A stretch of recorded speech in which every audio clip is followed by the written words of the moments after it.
Fala galera, tudo bem? Mais uma vez aqui o professor João Vitor, professor de Química 2, está aqui com vocês para a gente ter nossa próxima aulinha, certo? Nossa aulinha sobre cinética química. Como coloquei aqui, ó, nós já estamos nos encaminhando para a nossa aula de número 3 a respeito desse assunto. Nas aulas anteriores a gente viu o quê? Que a cinética química é a parte da ciência exata, que é a química, que estuda a velocidade com que uma reação química se processa, as reações que nós já estamos cansados de estudar. Toda reação tem suas particularidades, logo, mas nós temos que entender que todas elas são influenciadas por determinados fatores externos. Dentre eles, esses fatores que influenciam e que modificam a velocidade da nossa reação, nós temos a concentração, lembram? Concentração de quem? A concentração dos nossos reagentes. Concentração dos reagentes. Lembram na aula passada que a gente analisou alguns casos em que quando eu tenho maior quantidade de reagente, eu vou ter o quê? Eu vou ter uma maior probabilidade de haver colisões frontais, aquelas colisões efetivas que são as que geram produto. E dessa maneira a minha reação se processa. Então, quanto maior a concentração, maior será a velocidade de uma reação, certo? Se a gente estiver analisando ela somente a partir da velocidade. Outro caso interessante, outro fator que influencia bastante é a temperatura, que é o que a gente vai estudar nessa nossa aula agora, certo? Temperatura.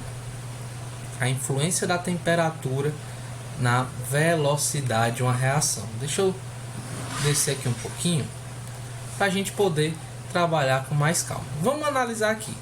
Gente, quando a gente fala em temperatura, certo? Temperatura, a gente já pensa em calor, né? Mas a temperatura, pessoal, ela está diretamente associada a quem? Ao grau de agitação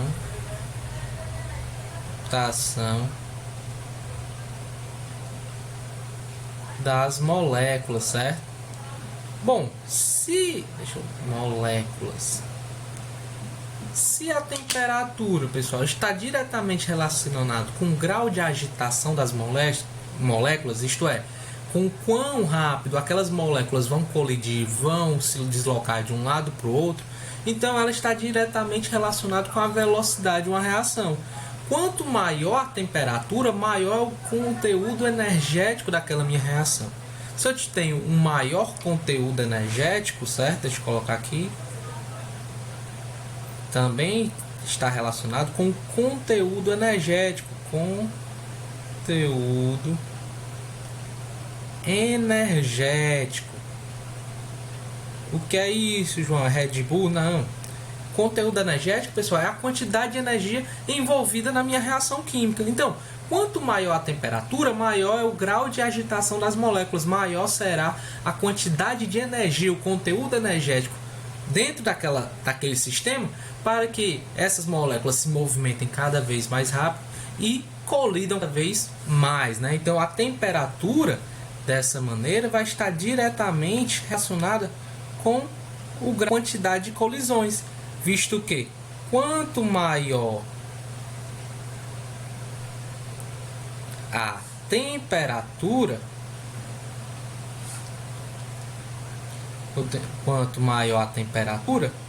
eu vou ter o que? Aqui é só uma reação em cadeia, é um raciocínio que a gente está construindo. Se eu tenho uma maior a temperatura, eu vou ter o que? Maior quantidade, certo? Quantidade de quê? De choques efetivos, né? Choques, vamos chamar de colisões, né? A gente falou em termos de colisão. Então, quanto maior a temperatura, eu vou ter uma maior quantidade de colisões, visto que eu estou aumentando o grau de agitação das moléculas. As moléculas agora elas estão se movimentando cada vez mais rápido. Dessa maneira, elas vão ter uma maior quantidade de colisões a serem enfrentadas, tudo bem? Se eu tenho uma maior quantidade de colisão, João, dá para eu entender que eu vou ter uma maior probabilidade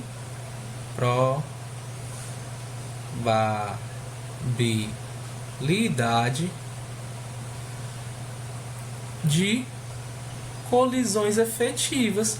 Corretíssimo, pessoal. Por que eu vou ter uma maior probabilidade de colisões efetivas? Porque eu vou aumentar o número de colisões. Se eu aumento o número de colisões, obrigatoriamente, quer dizer, não obrigatoriamente, mas vai aumentar com certeza, sem dúvida, as chances daquelas colisões que acontecem em maior quantidade serem efetivas, certo? Então, a temperatura mais baixa, eu tenho um menor grau de agitação. Quando eu tenho um menor grau de agitação, pode ser que eu tenha, se eu tiver uma temperatura bem mais alta, tudo bem? Então, vamos continuar aqui a construir nosso raciocínio. Deixa eu botar aqui um pouquinho mais para baixo. Então, quanto maior a temperatura, maior a quantidade de colisão. Quanto maior a quantidade de colisões, maior a probabilidade de colisões, o quê? Como eu coloquei? Colisões efetivas, pessoal. Temos que lembrar isso. Colisões efetivas são aquelas frontais, que são justamente as que fornecem energia e geometria suficiente para formar os produtos. E se eu tiver uma maior probabilidade de colisões efetivas, eu vou ter uma maior velocidade, certo? Então, temos que anotar isso daqui. Então, maior temperatura vai estar associada a uma maior velocidade da minha reação, visto que aumenta a quantidade de colisões, dessa maneira aumenta a probabilidade de ter colisões efetivas, e se eu tiver muita colisão efetiva dentro daquele intervalo de tempo que eu estou estudando, eu tenho o quê? Eu tenho uma maior formação dos produtos e uma velocidade maior, tudo bem? Eu queria trazer aqui pra gente, no caso, não sei se vai dar pra gente ver, uma simulaçãozinha que nós temos na internet. Talvez vocês procurarem também, é o PhET Simulator. Eu acho que o Anderson já trabalhou com vocês utilizando ele.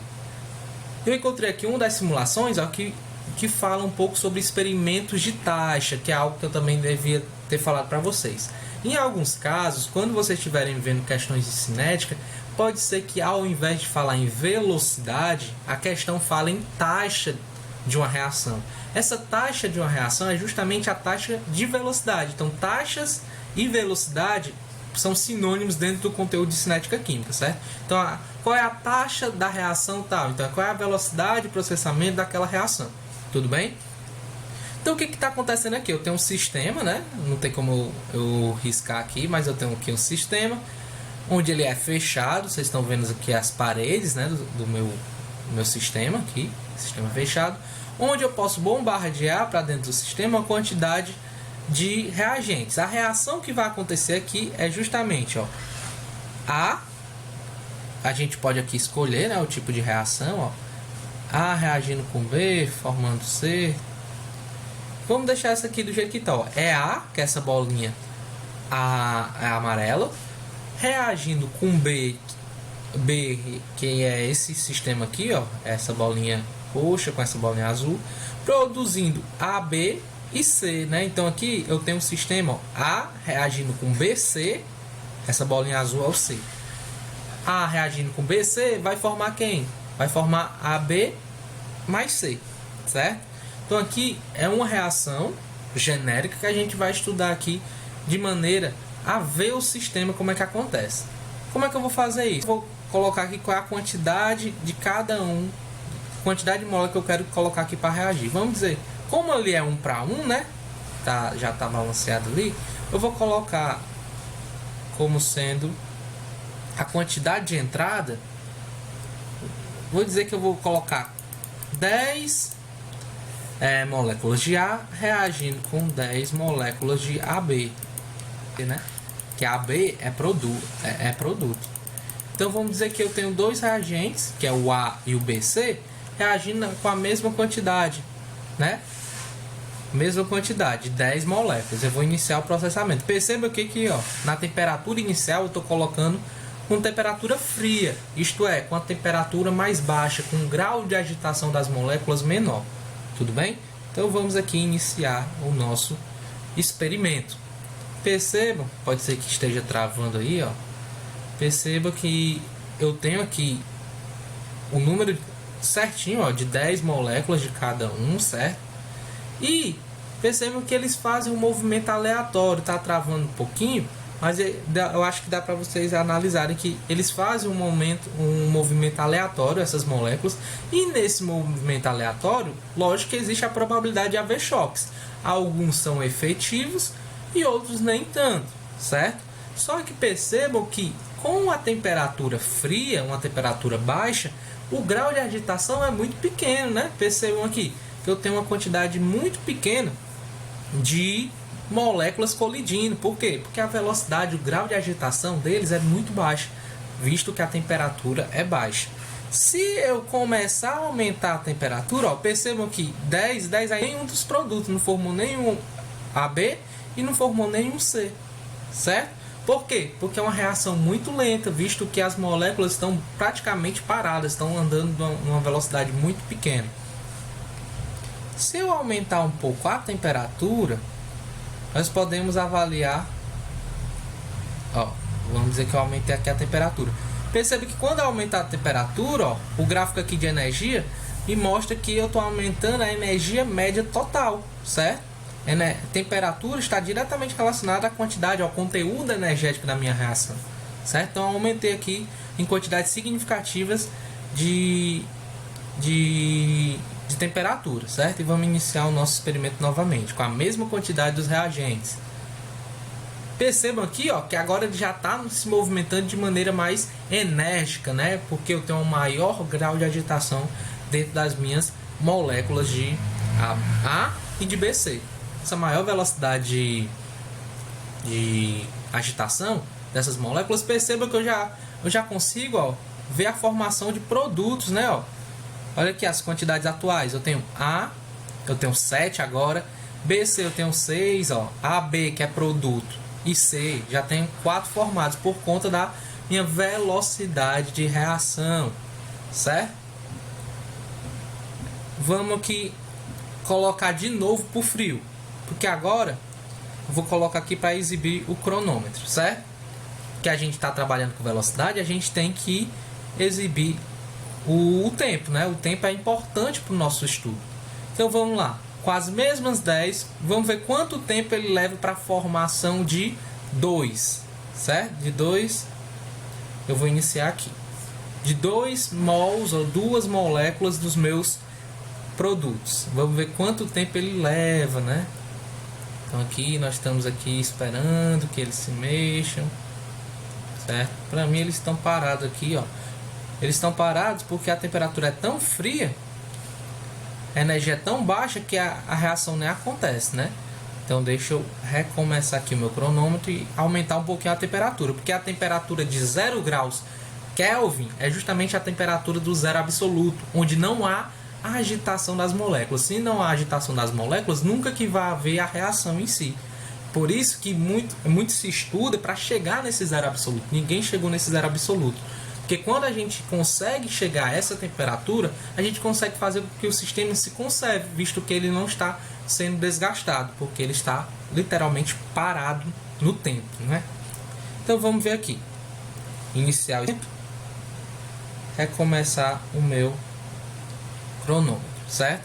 Então aqui, ó, iniciei com a temperatura mais ou menos, certo? E a gente tem que prestar atenção aqui nas quantidades atuais. Uma temperatura fria, a agitação das moléculas não é tão eficiente, não é tão grande.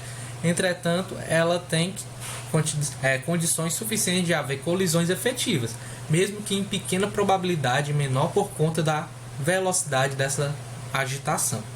Perceba que ainda não foi formado nenhum dos produtos, certo? E o tempo está rolando aqui, ó, certo? Não foi formado ainda nenhum dos nossos produtos, certo? Ou seja, com a temperatura mais fria, a minha velocidade de reação é mais lenta. Se eu aumentar aqui, ó, para quente, certo?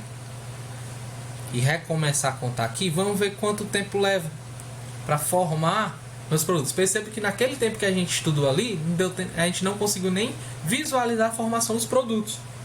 Aqui, ó, nesse tempo de 19 segundos, praticamente, nós já temos uma molécula de produto formada já, uma molécula de AB e uma molécula de C formada. Então, a gente consegue, através dessa simulação, entender a interferência da temperatura. A temperatura ela age devido ao aumento da agitação das moléculas, ok? Então, até a próxima, a gente vai continuar falando aqui. Vamos ver se a gente acha um exercício para a gente resolver a respeito das temperaturas, da influência da temperatura.